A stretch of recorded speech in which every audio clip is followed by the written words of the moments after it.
Welcome, I'm Deanna Cohen, co-founder and CEO of Plastic Pollution Coalition. Thank you for joining this month's webinar, part of our global series to bring our community together to highlight the latest issues, information, and resources to help stop the global plastic pollution crisis. Our September webinar, Crafting Hollywood Storylines That Flip the Script on Plastics, will be a discussion about the opportunities and challenges of going plastic-free from the start in the script. A little about us. Plastic Pollution Coalition is a nonprofit communications and advocacy organization that collaborates with an expansive global alliance of organizations, businesses, and individuals to create a more just, equitable, and regenerative world free of plastic pollution and its toxic impact. Okay, we have 4 poll questions to get a sense of who's joining us today. Each question will only appear for 20 seconds, so please answer as swiftly as you can. Poll question number 1, where are you joining us from today? Well, it looks like over 90% of us are from North America and Canada, but we've got people tuning in from Australia, New Zealand, Pacific Islands, Central and South America, and also from Europe and North Asia. So welcome, welcome. Let's go on to poll question number 2. What best describes the sector in which you work? And please select one.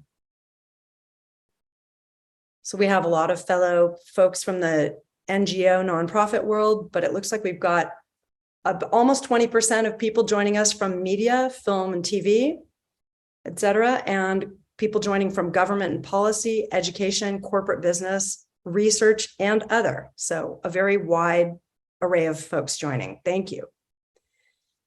Poll question number 3. If you work in film and television, what best describes the area of your work? And you can select multiple answers for this one. Well, it looks like almost 50% of the people tuning in are writers, but we've got folks from production, directors, post-production, talent representation, crew, and actors. Interesting, thank you.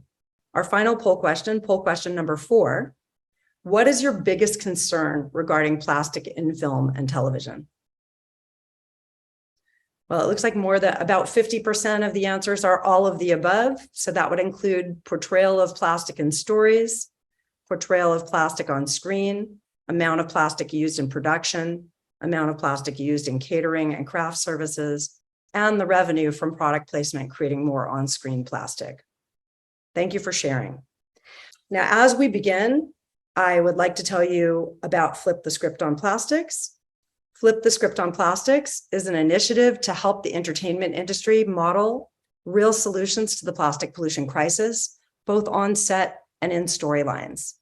We know that life imitates art, and by showing package-free and reusable and refillable systems in popular television shows and movies, we can influence culture and change the perception of toxic throwaway plastic as being normal, because it's not. Today, we're going to hear from Austin Elston, co-founder and director at Fishtown Films, Emily Gallagher, cinematographer and co-founder at Fishtown Films, and Scott Z. Burns, producer of An Inconvenient Truth and its sequel, and whose writing credits include The Bourne Ultimatum, Contagion, and the upcoming Apple TV series, Extrapolations. And moderating today's discussion, it's my honor to introduce Kate Volb, Director of Hollywood Health and Society at USC's Norman Lear Center.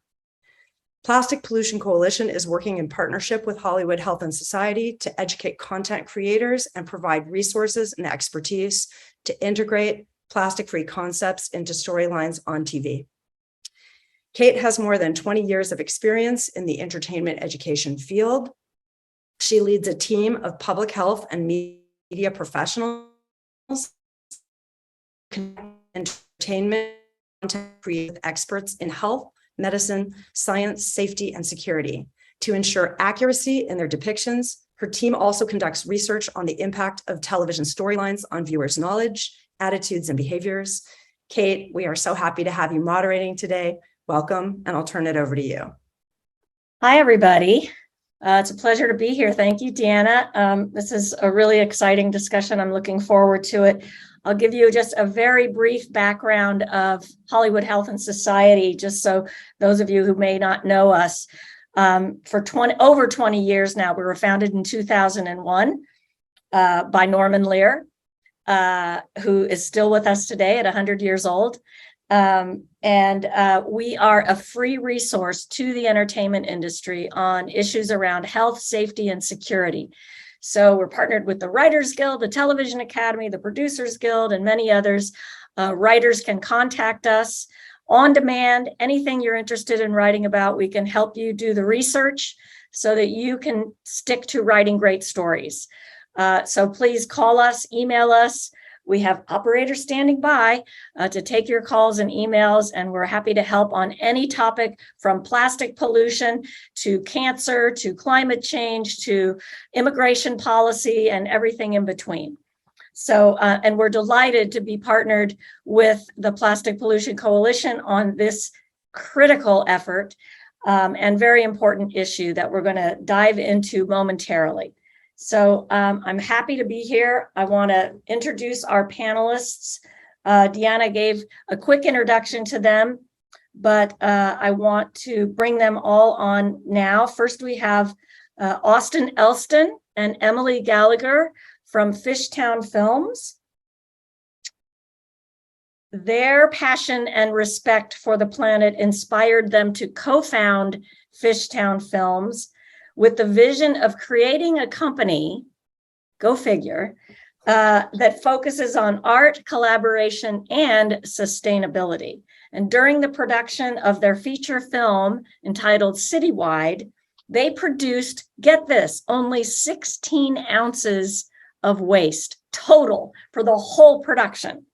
So I want to dive into how they did that, but I'm going to turn it over to Austin and Emily now to introduce a trailer for their film and maybe share with us the one jar of waste that you generated during your filmmaking.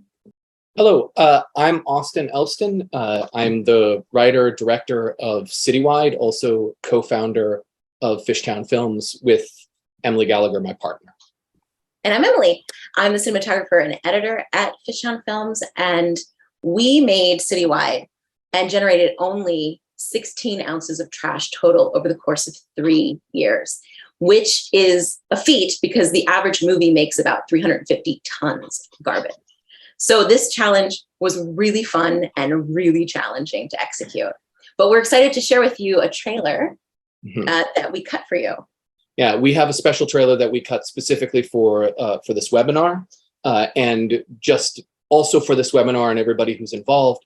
After the webinar is done, the Plastic Pollution Coalition is going to be sharing out a link to the film as well as a 50% off discount for viewers of this webinar. So that's something if you want to support the work that we do, the zero waste movement, or films, independent films in general. But for your entertainment, here's our film. Citywide. It's a comedy. But not everyone is laughing. It's a romance. But it's not romantic. It's a place where the only thing you can expect. They're gonna pick you up. Where should I go? Is the unexpected. Fishtown Films presents a deliriously deranged night out. No. That follows no rules, spares no victims, and takes no prisoners. Your life a first-person story? You come back. I'm not sorry for punching you. You have been running all night. Stay with me. Citywide. The first zero-waste movie. Available for pre-order now. Fantastic. I know I can hear the applause. Very exciting. I'm so excited to see the whole project. And we're going to dive into how you did that in a minute. But first, I want to introduce our next panelist, who is a writer whose credits include The Bourne Ultimatum, Contagion, a million other projects that I would take too long for me to list, but the upcoming Apple TV series called Extrapolations, which we at Hollywood Health and Society have been honored to help out with a little bit. His producing credits include An Inconvenient Truth and Inconvenient Sequel, and many, many more. Please welcome Scott Z. Burns. Thank you. I can't say that we have one jar of waste from making extrapolations.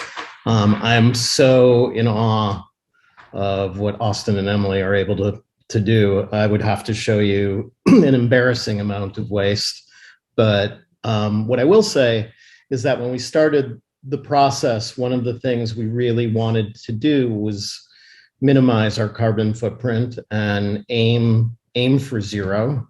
And I'm happy to talk about how hard that was, especially during pandemic, when you're running a pretty big crew and shooting for essentially 100 and some days and dealing with transportation and flying actors in from Europe. And it was really an education for all of us. I'll just say at the beginning, and I'm sure someone can find this information and post it. We worked with a group called Green Spark to try and run green sets. And it was an amazing experience for us. I think, for Teamsters in New York City, this isn't maybe the most important issue in their lives. These are people who, by union decree, have, drive us around on our scouts. They drive us to work in the morning. They are amazing people and I love them dearly. And for many of their lives, they've filled their vans up with plastic water bottles every morning and snacks, and haven't really, been educated or even given an option to try and think about how you feed and water people or just not run your van all day. And during a pandemic, of course, there were these conflicting issues of how do you keep people safe and have just a couple of people in a van, and how do you keep the planet safe and run your transportation department efficiently. And I can go on about this, so I welcome questions about it, whether it was transportation or feeding people. And, obviously it starts with giving away water bottles that say extrapolations on them at the beginning of the shoot. But it goes a lot deeper than that. That's great. Yeah. So what I want to do with our discussion today is, because there's sort of two areas that I want to focus on. One is plastics on camera in the story. And then, of course, plastics on set and in production. Because one is probably greater than the other, although they both apply to how we, the viewer, or the person on set, goes home and how we deal with plastic in our own lives. So I want to start with story, because I think there's going to be a lot more to talk about on stuff on set. And I want to bring up a slide. Our partner organization, the Media Impact Project at the Lear Center, we did a study in partnership with the Plastic Pollution Coalition, in which we analyzed the visual content of 51 hours of TV. It was 64 episodes from 32 different shows from the 2019-2020 season. And here's what we found. I mean, you can find the whole study on our website, but 28 single-use plastic items were shown per episode. So there were at least 28 different plastic bottles or other kinds of single-use plastic that were shown per episode. There was at least one, what we call a mass plastic event, which is, if you see in the image there, somebody in the grocery store where there's millions of bottles of soda behind them. There was one of those per episode. And then the striking thing is 93% of the images of plastic depicted were not disposed of in any way. So there was no recognition that these things need to be disposed of. Do they just disappear? Where do they go? We didn't see any real recycling, and we didn't see them throw them away. They just magically, somehow, little elves come and take them away, which really contributes to a lack of awareness of the fact that these things are polluting our world. So those are just some of the findings. We found a lot of other really interesting stuff, but I wanted to point those out because it just shows this issue is ubiquitous. Plastic is ubiquitous in everything we watch. I just spent the last 2 weeks watching the US Open and cringing every time one of those tennis players, they all had the branded US Open water bottles. Everybody in the audience had it. And it's just everywhere. And we don't acknowledge it. We just assume that it's there and that's the way life is. So anyway, I wanted to share that little bit of data, but I want to get into on camera in the storytelling first. Because plastics it'd be great to get a very special episode of, a show where they deal with plastic pollution and the fossil fuel industry and so forth. And we're going to work to try to make that happen. But also they don't have to be the center of the story to, have an impact. And I noticed in the trailer for Fishtown, I very clearly noticed her drinking out of a can, sitting at the bar. And there are things like that as a viewer, we don't necessarily pick up on consciously, but subconsciously we might. So, there can be brief mentions, there can be just good modeling like you showed in your film. And I'm just wondering, how can we do that without turning it into a PSA or a preachy moment? I mean, there's a scene from Reservation Dogs that I saw recently where they're visiting the guy in the junkyard, and that sort of quirky guy that works there is just commenting on, do you realize the plastic pollution, and he quotes some data, and then they sort of all look at him strangely, and then they go on with the story. But it was, it was a funny, quirky thing, but it was also a piece of information. So I don't know, Scott or Emily and Austin, how do we do that without turning it into a commercial, without turning it into a PSA, and make it more organic? Or can we? Scott, I'll let you start. Okay. Well, I guess I should say the show that I created for Apple, the show Extrapolations, which will come out early next year, is a show that looks at climate change going into the future. And so it's a scripted show. I will say that Apple has probably given us a larger investment than I'm aware of anybody giving scripted television for telling climate change stories. And so I'm very grateful to them for giving us that opportunity. So our show's job, in fact, is to look at the future and tell entertaining stories. And what I'm sure Austin and Emily will agree with is that it doesn't really matter what your story is if it's not entertaining. And so we all have to put away sort of our preachiness, our do-gooderness, and recognize that our first obligation is to entertain people. That's what they've come here for.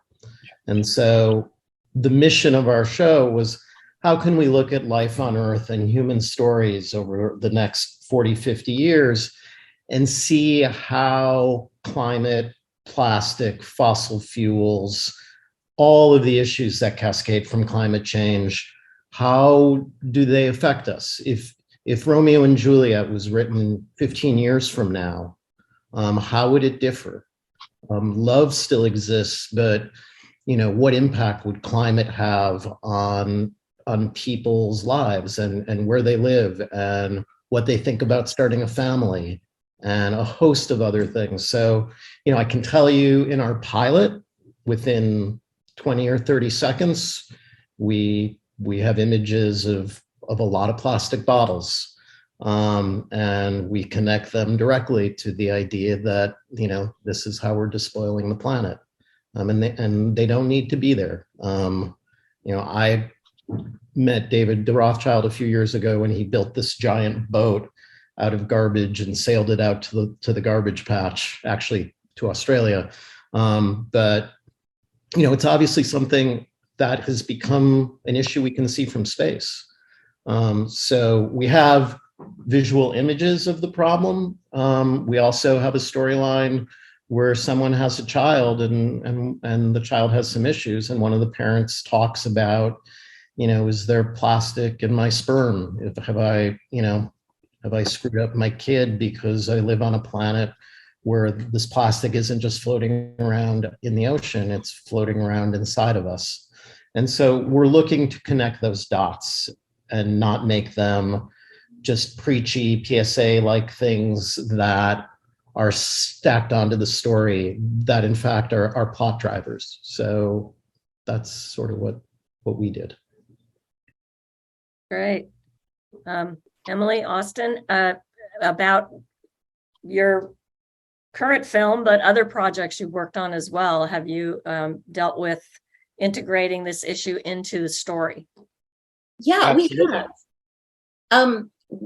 What we did was we looked at it more from a perspective of how can we use Hollywood. Like, Hollywood is the great influencer of the 21st century, right? We have great power by telling stories, and putting what you put your camera on is really important. It gets super specific focus. And so what we thought in terms of our storytelling was we were all for the documentaries that were talking about the issues, but we wanted to entertain people and kind of sneak in without them noticing that we were doing, and we had environmental action happening. So for us, it was more of having behaviors shown and normalized. That was a really big thing for us. And it is across platforms for us, a lot of different elements we try to normalize. But in this instance, having reusables on the camera, showing the actors with a coffee cup that is, reusable, or you might have seen in the trailer, she was carrying a small tote bag with her the whole time.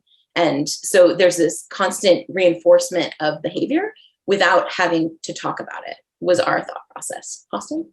Yeah, it's like, I've always been a strong believer that like any piece of cinema is an essay with a lens. And it's like what you're trying to argue throughout the piece of entertainment that you're making is just to back up the thesis statement that you've made. Like, all, in my opinion, all really great pieces of cinema have a point of view. They have a direction that they're going, and they're trying to convince you of their entertaining nature, the characters' heroism, like that, how funny these people are, how absurd the situation is. And so all those things are ideas that we come up with and we get to create when we're on a story level.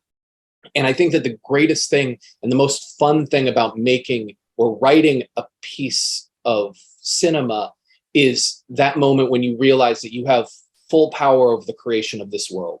And so because it's the world that I get to make, or that Em and I get to make together, we now get to make it in the image that we want, be it through limiting plastic, through telling it zero waste, through having an incredibly diverse cast, in every single way that we can show our activism through art, but make that art's goal be entertainment and not a wooden plank that you're going to hit somebody over the head with. Like, it's so important to create entertainment that people want to make their favorite film, want to make their favorite television show, so that those things that we have taken for granted, like people opening up their fridges and having just water bottles in their fridges, becomes something of the past that we can look at and go, that's something we did, and now this is something we do. And the only way that we get there artistically is by shaping our narratives to encompass those stories. Yeah, that's great. I mean, I'm old. We were having a conversation before we started this about being old, and I'm old enough, and I've been doing this kind of work for long enough that I remember the seatbelt campaign. Back when I was a kid, people didn't just regularly put their seatbelts on, and the entertainment industry took it upon themselves with some encouragement. To just anytime you showed a person getting in the car, just put your seatbelt on. Didn't affect the story in any way, but it became this habitual behavior. And the next thing you know, we're all putting our seatbelts on. I mean, they did similar things with Designated Driver, where they made lots of movies where all the kids put their keys in a bowl if they were at a big party, and that sort of a thing. So, I mean, it's this issue doesn't have to be hard because it isn't going to affect your storytelling really, unless you're going to do a whole episode on this issue. But, just to switch out, like you said, switching out those plastic bottles, for cans or for reusable cups, whatever, it doesn't change the story at all. So it would be a no-brainer. It seems to me to be a no-brainer. But I also know that, product placement is a big deal in television and film. And as a filmmaker, I assume it's kind of hard to turn down a big chunk of change from Coca-Cola, when they, and they want to see their Coca-Cola truck drive by, or they want to see Cokes and, bottles of Cokes in every scene. So how do you manage that? How can we begin to manage that? Can we reach out to, I'm assuming more sustainable companies don't have the cash that a Coca-Cola has, but are there ways that we can start to think about product placement differently? And Scott, you're nodding your head, so go for it. Yeah, I mean, it's a thing that comes up, pretty much constantly. When you start to get into agreements with people, whether it's clothing, cars, beverages. Fortunately, there are a lot of corporate citizens that want to be better, and even some bad ones that have divisions within them that are charged with cleaning up their act. And so you have an opportunity at the beginning to go, hey, okay, Coca-Cola, we want a bottle.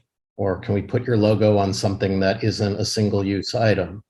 And then there are, and sometimes it's really frustrating. On our show, I wanted Audi, because they make e-trons and are making some good electric vehicles, to provide vehicles, for picking people up at airports, because movie stars like to be picked up at airports.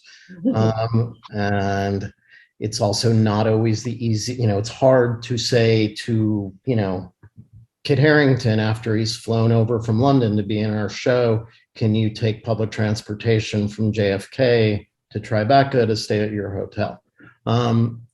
But how do we get him to his hotel? Do we need to pick him up in, a giant Tahoe or, thing like that? Or is there a way for it to be, an electric car? And even within that, what kind of electric car? Who's really sincere, whose car may be electric, but made out of a lot of plastic. So it becomes a real thing to get into. I mean, there's a show that I'm a producer on at HBO, and today we had a meeting because we're shooting in Europe, and they're terrified about whether or not we're going to have access to electricity as we go into our shoot because of the war in Ukraine. And so there are opportunities when things like this happen. Like I put into the chat on our Zoom, there are generators that are solar. Why don't we buy a bunch of them right now and, get our gaffers familiar with them and charge batteries? And batteries are not a universal solve either. But all of these things are decisions that we all need to start making about how we can bring some consciousness. within our own jobs and how we make shit. Right? Because as an industry, it's our responsibility to look at all these micro movements that add up to something bigger, right? So it can feel overwhelming in that moment when you're worried about which car is the right car to pick them up in, and will the solar panels work? But it's so important that every step that you're kind of pulling apart and following that thread and figuring out where does it lead. And it's not going to be perfect on everyone. It's just absolutely not, but it's progress. It's all about progress. Yeah, it's an act of mindfulness, like really, like making sure that the choices that you're making, both with the companies that you're aligning yourself with, as well as the choices that seem smaller, like micro choices, seem like get the same sort of weight, because they kind of have the same sort of power in the end. What they're going to be doing to both the set and to the world is applicable on both sides. Yeah, I mean, what you guys said is so important about the mindfulness part. If you just start even thinking about it, I mean, I had a decision at the beginning of this process where, did I want to work with Apple on a show about climate change? They sell us things. Probably a lot of the people on this Zoom right now are using Apple products. They're not always the most perfect environmental citizen, nor are they the most perfect citizen in terms of human rights. And I ended up having a really long conversation with Lisa Jackson, who is their chief sustainability officer. And I had a pretty candid conversation with her where I said, I'm really not comfortable having my creative product be used for the greenwashing for the sins of your corporation. And I know a lot of us are timid about saying shit like that because we're not supposed to bite the hands that feed us. Right. But I don't know that that's biting. I think that's just starting a conversation. And I will tell everybody, and I look forward to having the opportunity to do this. She was really right there with me. And she's like, hey, I was head of the EPA. I came and took this job because I want us to zero out our carbon footprint about 20 years ahead of what the US government or China is saying they will do. And she means it, and she's trying. And I guess it's easy to stand on the sidelines and cast stones and say, where's my perfect partner? And your perfect partner probably doesn't exist right now. No, they don't exist. The perfect partner does not exist. Like there's going to be dirt on every single partner out there, like things that we're not aware of or not happy with, that like sadly at times will fall on our feet. But to your point, like Apple's also putting their money where their mouth is. They're like, hey, so we're going to put a whole bunch of money into this product that's going to be highlighting something that people will call us out on. Like there's something to that. Like there's something to it also being held accountable later on down the road for them. But this is something. It's not nothing. It's not a feeble gesture that you're like, oh, cool. Like you just wrote a PR release and nobody cares. Like we spent actual money putting actual art into the world that people will enjoy and work with. And that matters. Yeah. And every conversation that we've had beyond our production group, when we've started to talk about marketing, when we start to talk about PR, when we start to talk about how we're going to talk about the show, we get so many little notes and comments in our chats from people in every department at Apple saying how grateful they are that the company that they work at is doing this. And that in and of itself, like for me, is immensely gratifying that there's somebody who's going to work in a different area who is captivated by the same things that I am. And maybe they're not a writer and they haven't, had the opportunities that I've been given, but they have a job and they can bring consciousness to what they do. And if our show can become a rallying point for those people, I'm really happy that I made it better for a bunch of people who I'll never meet to go to work and do a good thing. Yeah, the messaging of that is really important because like the people who work at those organizations, they hear the chatter of how their company is doing terrible things. And so it matters to just like the personal opinion of somebody who's like, oh, my company's doing something good. I can be proud of that. And how can it inspire you to take it into your industry? Like, what is your element that you can do? So what can each of us do individually to make our industries more sustainable? Yeah. That's what's exciting. Yeah. I think it's cool. So I have a couple of questions from the audience. Back to product placement for a minute. So I know we went way around, and that's okay. So, and this is interesting. And those of you who negotiate product placement, could a product placement agreement with a drink company, for example, include the requirement that we see that container be recycled on screen? So not just they're drinking it, but we see them actually disposing of it or recycling it. I mean, are those kinds of deals possible, or do they laugh at you for that? I will tell you, every kind of deal is possible. I think the larger question with that is, what does it exactly mean right now in our society to recycle something? And is it even really possible? Right. So let's not fool ourselves about what recycling means. But even bringing that up as a conversation is worthwhile. And so, yeah, I think, all bets are off. And until someone, tells you it's impossible, we can't do that, you have choices, and you need to exercise your choices.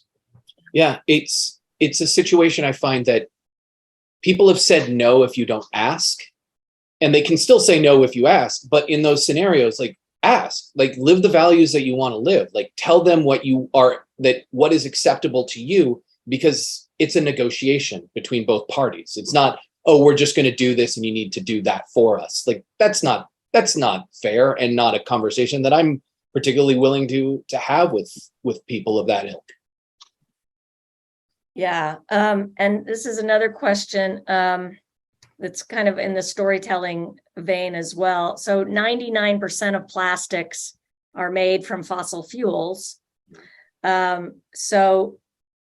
Well, there's a couple. I have a question, and there's a question that's been given to me. So one is, what are the barriers? I mean, because I've come up against it with shows that I've worked on around climate change, where the network puts the kibosh on it because of fear of backlash from their sponsors, or a sponsor puts the kibosh on it because they don't like, and if you think about broadcast television, the fossil fuel industry is a big advertiser, and the auto industry. I'm heartened this past year, I'm starting to see more ads for electric cars, but it's taken a long time. So the question in terms of pushback from network or sponsor in terms of some of these issues, but then also, the majority of plastics are generated by fossil fuels.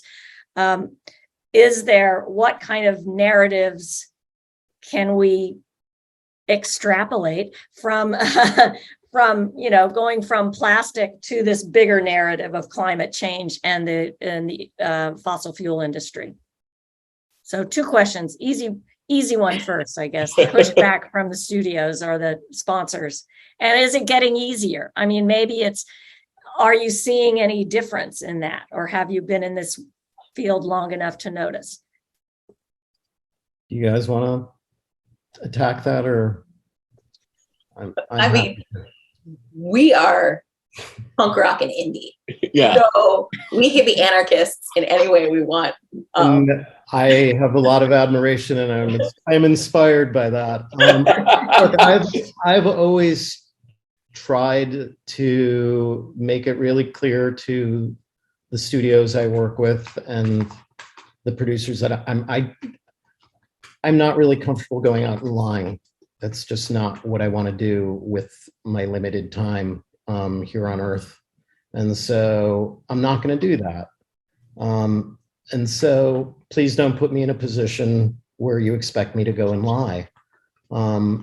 It gets tricky, when I see BP decide that it now stands for Beyond Petroleum, and that, what they did in the Gulf isn't as bad as we think.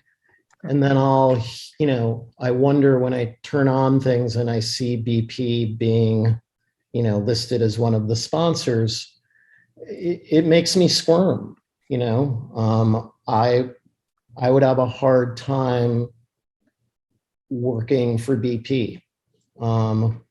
That being said, can I imagine a conversation where, I sat with someone from BP and they said, we are committing a huge amount for solar. We are trying to move beyond petroleum.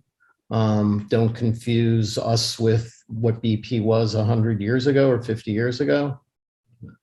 It's tough. I mean, that's a real tough one. I might be the wrong person to ask, but I would go to that meeting and I would tell them, I want to encourage you guys to be better citizens, but I'm not for sale. So, well, is there a middle ground? Probably. There usually is.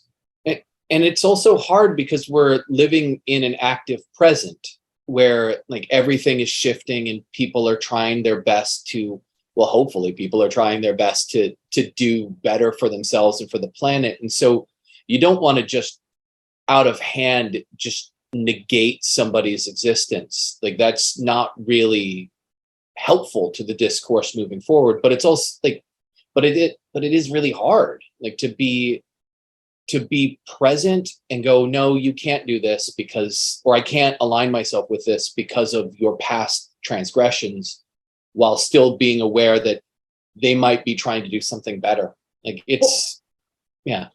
And the thing is, we have infrastructures in place, right? So if we have these organizations, these big corporations that exist that are actively trying to make change, actively moving, as you said, maybe towards solar or wind or whatever, well, it's an ebb and flow conversation. Absolutely. Scott is 100% right. Take that meeting, have that conversation, find out if it's greenwashing or if it's legit and they want to put money into it and start investing. Because if we don't have those conversations, if we just self-police all the time and say it's never good enough, how are we ever going to achieve anything? Yeah. So I love that.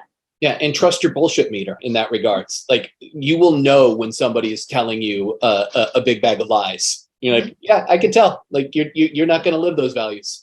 I mean, the pilot of our show is the big central question in it is capitalism the driver of climate change, or is capitalism the only tool we have left now to perhaps confront climate change? It is not lost on me as a writer that Apple has allowed me and the group that I'm working with to surface this question in a piece of content on their show. And, they read the script. I mean, I don't think they're surprised that that's in there. And I have an opinion about what the answer is to that. I'm, going to let people guess what that is. But I think the question is the most important question we have to answer right now in our society. Either corporations will be given some benefit for not putting plastic in the world, or they won't. And, if we allow free enterprise to run, I think the way that it has, we kind of know where this goes.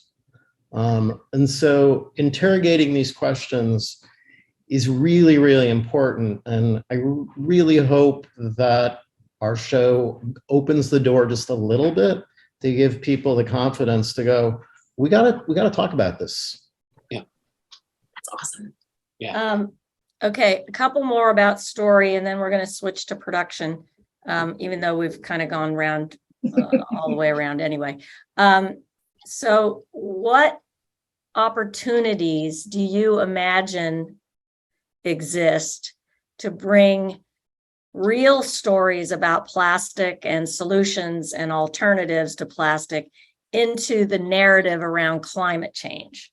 So for me, I see the connection, but I think for a lot of people, they don't. And how can we, in story, sort of make that connection? And without pitching us your next movie or whatever, but, are there ways to kind of bring the plastic narrative into the climate change narrative? Yes. Yeah. Oh, I should never ask a yes or no question. Nailed it. Yeah, I'm sure that I think we'll all say the same thing. I mean, what gets you going is a great story. And obviously, if you start at just a pure, oh, plastic is this, and so this happened, you've got to go and, sorry to use this word, extrapolate a little bit out. You've got to find the tangential, the unanticipated, and the entertaining, and start there and allow plastic to become a character in your story rather than starting with, I'm going to do a story about plastic. Yes. It's like 100% that. Like it is all about building a cohesive narrative that includes the storyline of what these things are. It's not like whenever I'm sitting down to write, I don't sit down and go, okay, I'm going to write a story about plastic. I write my story and then I see what I've included. And then I'm like, okay, so in the second draft, the third draft, I'm like, how does this become a player, or how does it shift or augment or color the other stories that are happening here? Like, and allowing that item and that idea to then become itself a story, so that I'm not shoving it into a character's mouth or shoving an ideal down my audience's throat. Because that's like, no one wants that. No one wants to be told, like, soapboxed at about this. Like, what they want is stories that are engaging and people that they want to follow, and then also feel like they're doing something positive and enjoyable. And as Scott said, where you extrapolate down the road, like all the things that come up with your ideas are gold in that regards. I mean, Wall-E is the perfect example of what you're talking about, right? Such a great film, and talking about having to leave the planet. We left it such a mess. And little Wall-E, they're cleaning it up, and we're seeing all the remnants of humanity. And do they learn or not? You know, it's a perfect example of this great narrative that you can actually chew on and have a lot of fun with. Mm-hmm. Yeah, that's a great example. I was going to ask you guys if you had idea, or do you a recent movie or TV show that sort of addressed this issue that impacted you? Wall-E, of course, is one. I mentioned just Reservation Dogs just made that one little, sort of sideline comment, which was really cute and funny, and also illustrative. And you just made me think of it. I think it was in one of the Toy Stories where the little fork, he keeps like thinking he's trash, and they keep telling him, no, you're not trash because we made you into a toy. They turned him into a toy, but he keeps trying to jump into the trash can. I mean, I don't know. Are there other examples, things that really, kind of resonated with you on the issue of plastic, or, the larger issue of climate change? Well, one that pops to mind that is not an intentional, but was something that we all kind of knew and talked about, is the Starbucks cup in Game of Thrones. Like, there you have a cup that is plastic lined so that it doesn't disintegrate when you have your coffee in it, just sitting in a medieval story. And you're like, well, that looks wrong for a multitude of reasons. And to some degree, like our kind of like, well, that's fucking awful, like that shouldn't be there, is the right response on all platforms. It shouldn't be there. Like, it shouldn't, like that plastic inside that cup is just terrible for the planet, and not just terrible for the scene. Yeah, my example is a lot like that. My example is a really great experience that I had on set one day on our show. So, we had, as often as we could, we would have vegan meals, which for a lot of people, and again, you got to imagine shooting in New York, like not everyone is into Gamesters. like including me. I grew up in the Midwest, and I eat everything. I have sharp predatory teeth, and I like to use them. So but Green Spark helped us with our sort of trash cans, and there were a lot of them, and they were all special. And I remember one day, like standing behind one of our grips, and someone else was with them, and they're standing in front of this array of things. Now, the great thing that Green Spark helped us with is, so we would have vegan meals. A lot of people had never had one before. Our forks and knives were completely biodegradable. They were not plastic. Our plates, our sort of cartons for things that were warm, everything was compostable. Everything. And so, like, these two guys had this great kind of argument in front of me about where to throw everything. And on their own, they realized if it's compostable, it's all going away. Like, throw it in the green thing, in the green bin, it's all going away. You don't have to worry about if your fork goes here and your knife goes here. You don't have to scrape your plate, because guess what? The box is made out of the same thing your food is kind of made out of. It all can go to the same place. You don't even have to think about it. It was such a victory for me to see two guys who this isn't a big part of their life. What's a big part of their life is getting a job and going to work every day and putting food on their family's table. Like, that's where their heads are at. And so they got a job, but they walked away with a kind of awareness about what's great about composting. That's great. That's amazing. All right, I'm going to switch a little bit to production, since you took us there anyway, Scott. So this is from the audience, somebody in the audience, regarding on-set. So in your experience, what works in getting the entertainment industry on board in the quest of reducing plastic use on sets and film? Any good lessons learned that can be shared with others?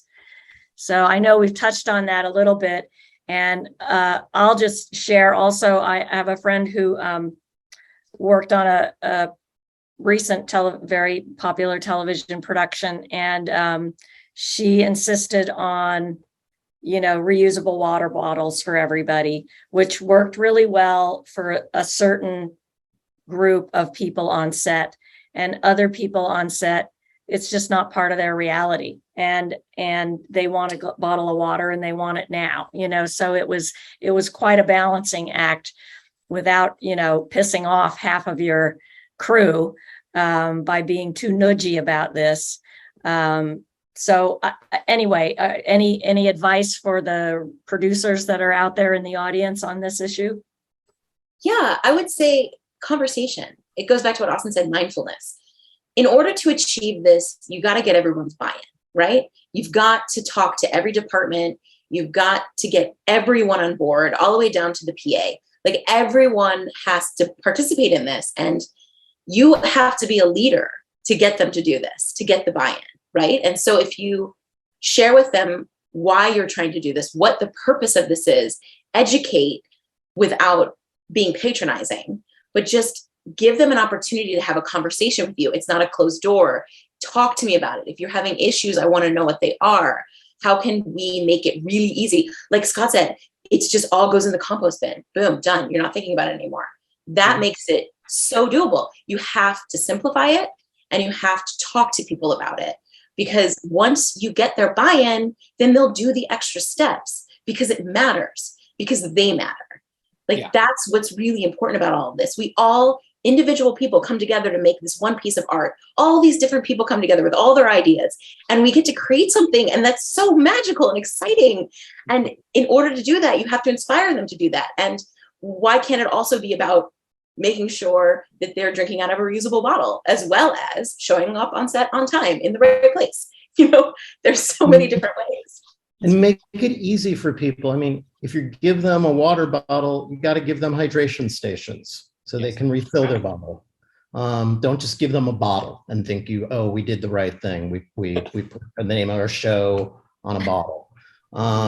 So give them hydration stations. have PAs go around and offer to refill people's bottles to show them that you can do this. And again, there's choices, for people. If you give them the option of a little, Evian bottle, they're probably going to do that out of habit.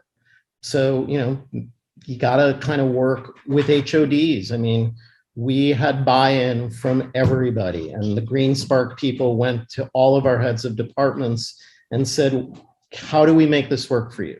How can we make it so everybody can do their job? No one's going to go, oh, I can't do my job because I can't have a plastic bottle and I have to go find let's figure it out and solve their problems. It's not that hard.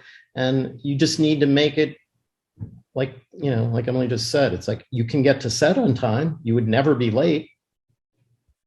Yeah, it's like agree with everything that was said. Like it is having a plan that includes an answer. Like it's like when Em and I made Citywide, the first thing we did was figure out where we wanted it to end, not just narratively, but with the production, like with like post-production, like waste, like where do we want this to end? How do we get there?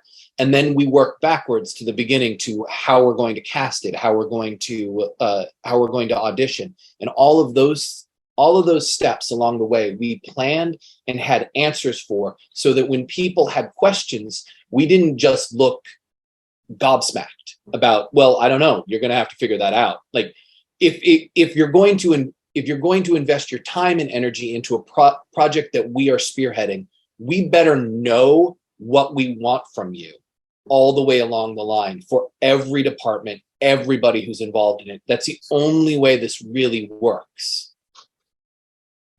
So, okay. I just want to add one thing to that. Go ahead. Like I said at the beginning, our report card came back and we were really good in every area except transportation. We were a little high because you have to dispose of PPE during a pandemic, and that was something that we never solved. So that was a problem. But because we were so good in other areas, it wasn't as big a problem as it should have been. But transportation we couldn't solve, because there is no great airplane that exists, and because we couldn't get the Teamsters to feel comfortable driving things that weren't giant Chevy vans. And so we had, like every other show, a giant transpo problem. And we all need to work together and solve that. And that means getting buy-in from the Teamsters and saying, how can you work with us? We are supportive of you guys on everything, but we need your help in going, can we put more than 2 people in an 11-pass van? I know these problems seem ridiculous, but I would come to work in the morning and see like 10 vans, like on a Scout, driving all over. And I'm like, oh, this is just heartbreaking. And at the end of the day, if you can't solve that problem because of where we are trapped in time, then there is one last thing you can do. You can go back to your studio and your financiers and go, okay, a carbon offset is a weird thing. Carbon is not priced accurately, and it really bothers me that we think we're buying ourselves into cleanliness. We are not. We are not. It's not working. But it's better than nothing. And hopefully someday some people will get real about what carbon should cost. But in the interim, at least getting your studio to say, I want to zero this number out. And if you will take your underages and we'll apply them to a carbon offset. Again, there are deals you can make. So, so the group that you worked with, so they gave you kind of like a rating at the end of the production, kind of to tell you what you did well and what you need to improve on, sort of. We got a report card. They were with us every step of the day of the way. We had weekly meetings. We designated someone to send out articles every day to our production about climate change stories. It made me so happy when I would see people reading them. And a lot of these people, when you enter into a collaborative thing, any act of film or any act of collaboration, what you're also going on is an adventure with a lot of different people from a lot of different places, and you have to learn to listen to them and love them. Yeah. And it's really easy to be dismissive of them because they don't think like me, they don't look like me, but that's not going to solve the problem because we live here with them. Mhm.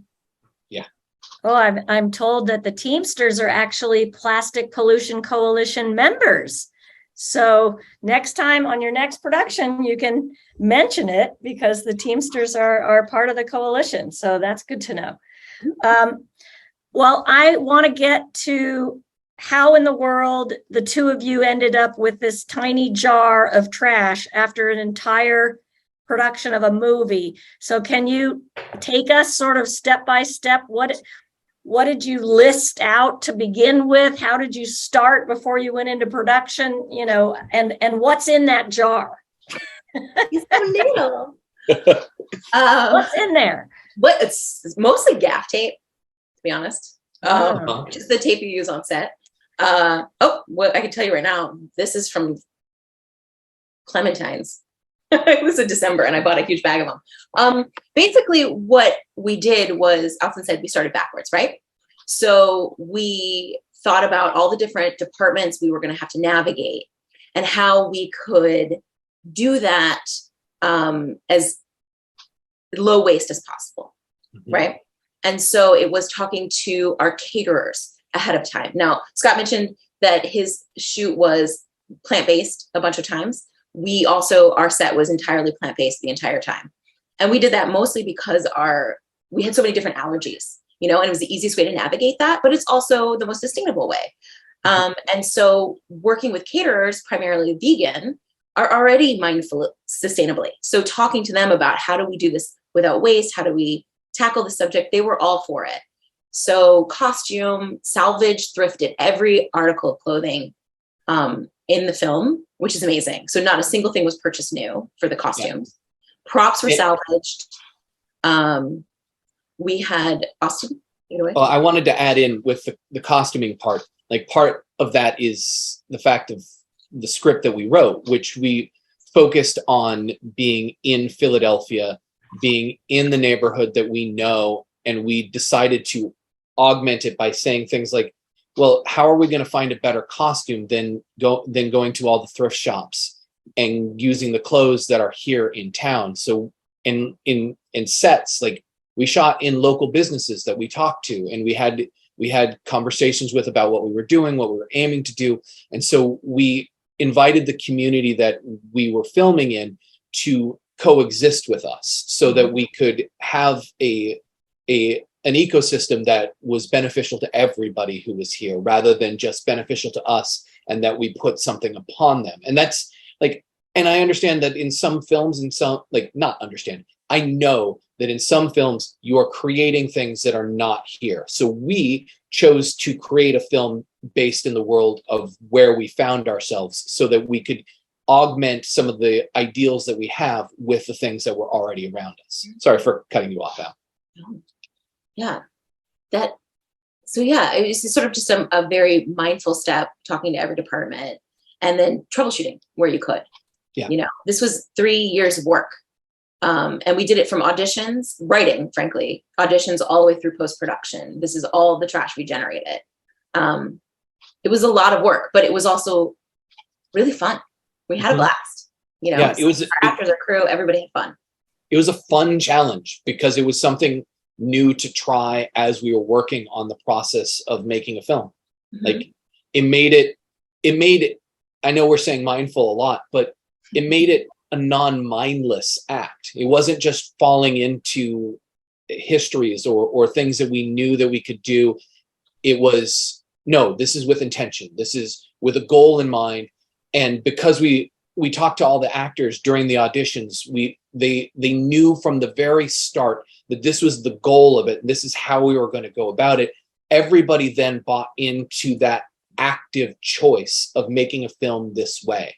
And that was really inspiring for us, because we had people that gave a shit like we did. with us. And that's awesome.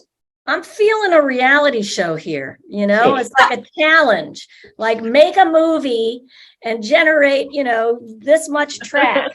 And then we can follow the different crews. I'm telling you, it's genius. Scott, go pitch it. No.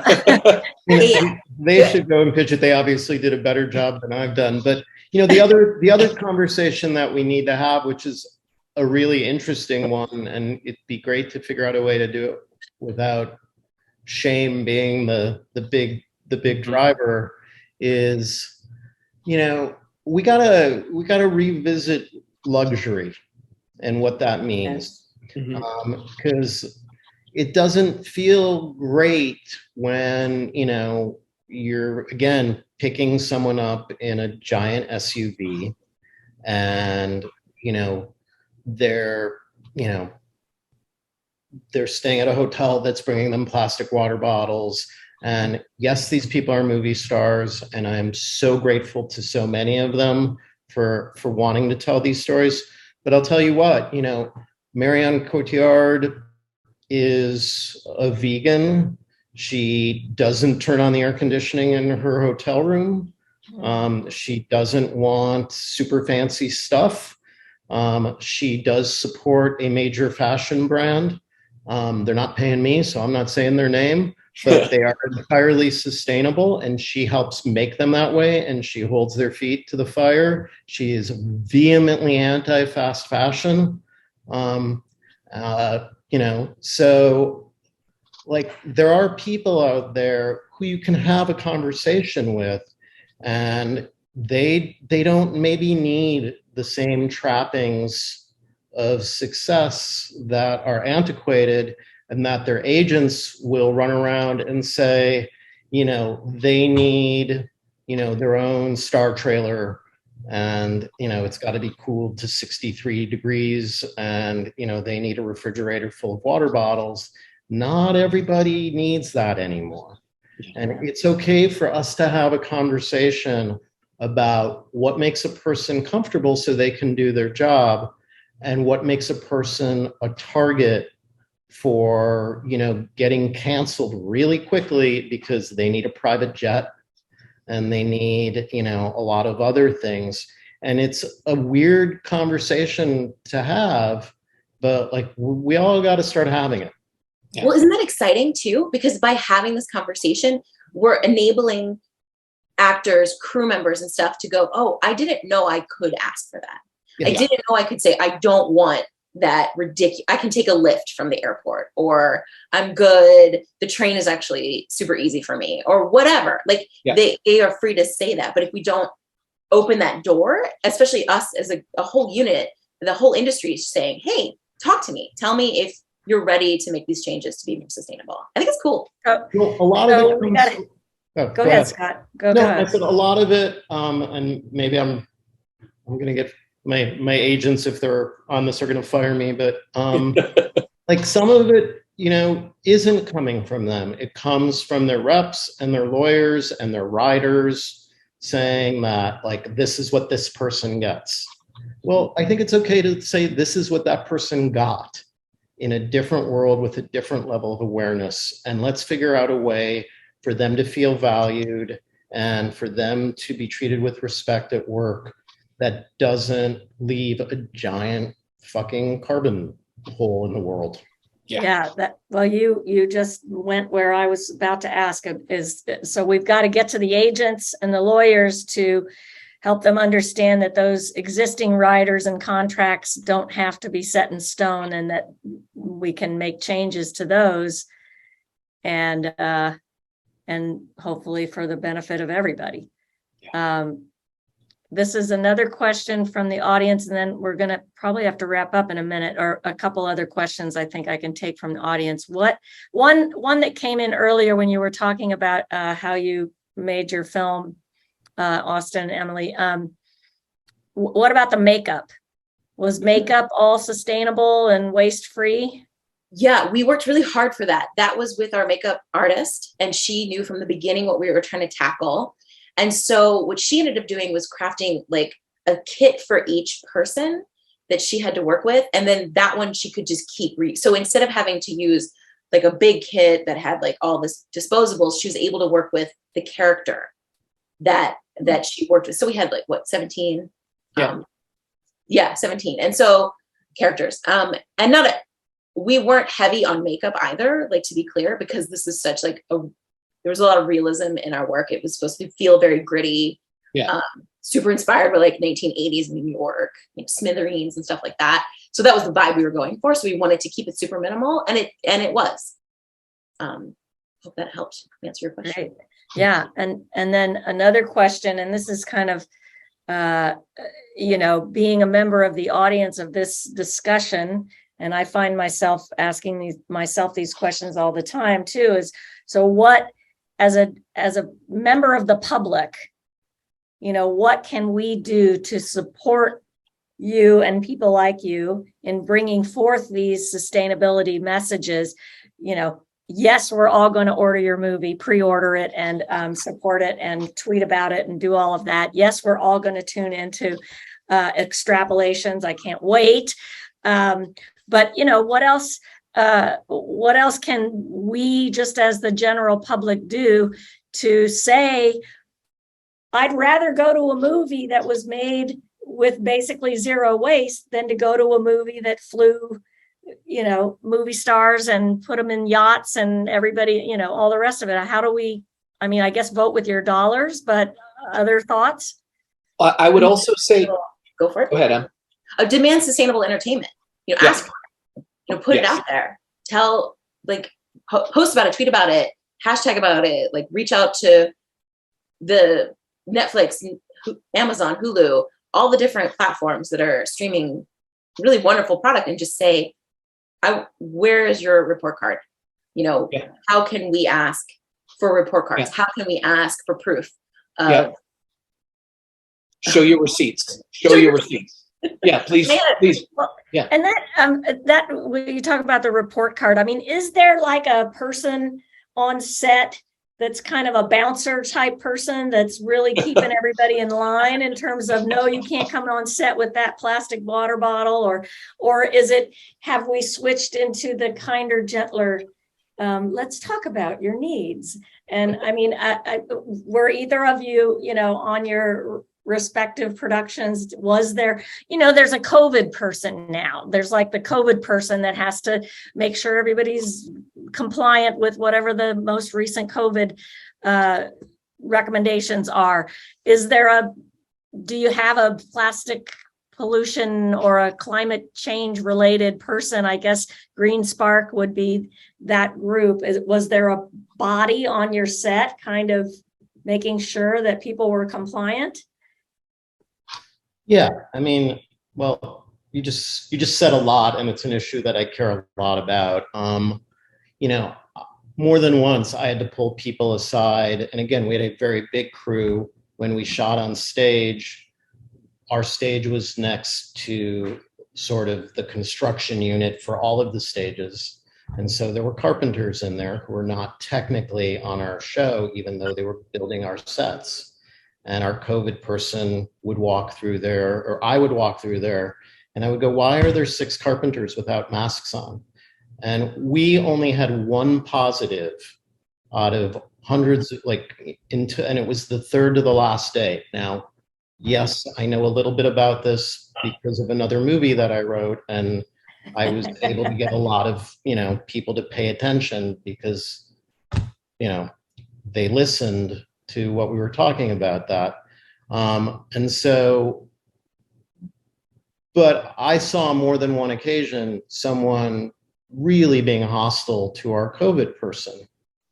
And I went to our line producer and I said, I'm not cool with people talking that way to each other at work, full stop. I'm certainly not cool with someone disrespecting someone who's here to keep us all employed and healthy. So that person, and I hate to be this guy, but that person either needs to go and apologize or they should just go home. Mm-hmm. And it's really that simple. And, that was my attitude about it. We didn't have the same resistance, although there were a couple times where people are like, oh, I got to use my, my metal water bottle or whatever. And it was heartbreaking to me. Like, do you not read what the show you're making is about? Like, how can you not, you know? But I saw some really beautiful exchanges where people also said, oh shit, you're right. I'm just really, we all in this business go to work serving the story, serving the schedule, serving the workday. You're sort of, we've all seen people do ridiculously risky things in service of getting the shot. Yeah. And so that's what we're all trained to do, is to, die for our craft, which is absurd. But like, you have to remember that that's the mindset of a lot of people, and meet them where they are at work, and not shame them, and ask them to do it. Find out why they're not doing it. If it's just not their habit, well, habits we can work on. Yeah. That's, I like the kinder, gentler. I started my career a million years ago as a PA, and it was not kind and gentle back then. So I'm going to have to wrap us up here, but this has been, I could go on and on and on. I know we've got a couple of house cleaning things to do or housekeeping things to do at the end, but any last words very quickly, 1 minute or less for our audience? And I'll start with you, Austin. The last thing I would say is, like, jumping on the last conversation that we're having. It's not a pie. It's not a competition. For my money's worth, it's about progress, not perfection. We'll get there. And if we're tearing each other down as we're doing it, we're never going to do it. Mm-hmm. So, like, the kindness that Scott is talking about is imperative to making this on a set and in our life a possibility. Yeah, and I think it's just to piggyback on what Austin's saying, is I think we should treat each other more like bands, like musicians, okay? Musicians show up at everybody's show. They play in each other's bands, right? And so film, we need to be doing the same thing. When you're making an amazing, like, mindful piece about the future and what it could be, well, I'm going to be there and I'm going to watch every damn episode. I'm going to tell everybody I know about it, because that's awesome. And the more that we can support each other that way and lift each other up and celebrate even the small wins, instead of pushing ourselves down because we didn't succeed at every level. Like, no, that's not how we're going to achieve this. We got to lift each other up and keep supporting each other and be cheerleaders. I love it. They both said really smart things, which I wish I had said. So I completely agree with everything they've said. I guess my first thing is, if someone is listening who can give them more money and a larger platform, find them. The other thing, I guess I'll say, is something we talked about earlier, which I think we tend to lose track of sometimes in the desperation of getting our shit made. You always will have a choice.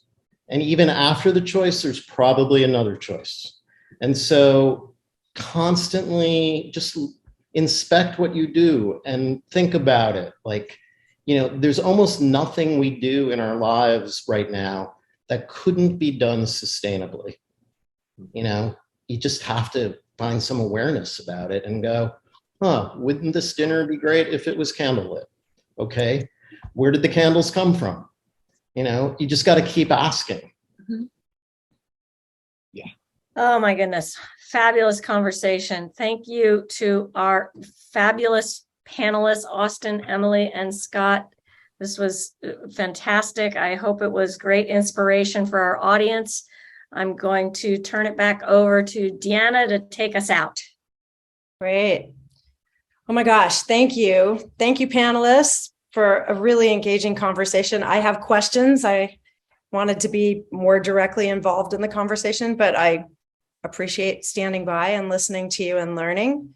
Thank you so much, Kate, for your expertise and moderating this really dynamic, inspiring panel. And I look forward to more conversations with you guys. Take a moment and we're just going to share our flip the script little mini animation with you. And I'd like to say that if you're joining us from the entertainment industry, we invite you to sign our pledge to flip the script on plastics. You can show your commitment to addressing the plastic pollution crisis in Hollywood by taking this first step, which is to sign the pledge. Know that, again, our panelists from Fishtown Films have a special offer for all of our attendees here today, and their film Citywide, which premieres on Vimeo December 15th. They're offering a 50% off with a pre-sale promo code, and the promo code is Plastic Pollutes. The code is good starting today until December 6th. So I hope you guys will tune in and check out their film, and I'm looking forward to seeing their film. And please save the date for our next webinar. It's Thursday, October 27th, where we'll be discussing the new book, A Poison Like No Other: How Microplastics Corrupted Our Planet and Our Bodies, from Island Press. If you haven't already joined us, we invite you to join our global coalition. It's currently free to join. You can join us as an individual, a business, or a nonprofit. And we also invite you to connect with us on social media to learn more about our work. We will also be sending out a follow-up survey and appreciate your feedback to help us improve. And I want to thank everyone again for joining us today. Thanks also to our Plastic Pollution Coalition member groups and partners who shared this webinar, who are attendees of this webinar, and who have shared it with their communities and their networks. And we look forward to seeing you at our next webinar on October 27th. Have a great day, night, morning, wherever you are, and thank you. See you soon.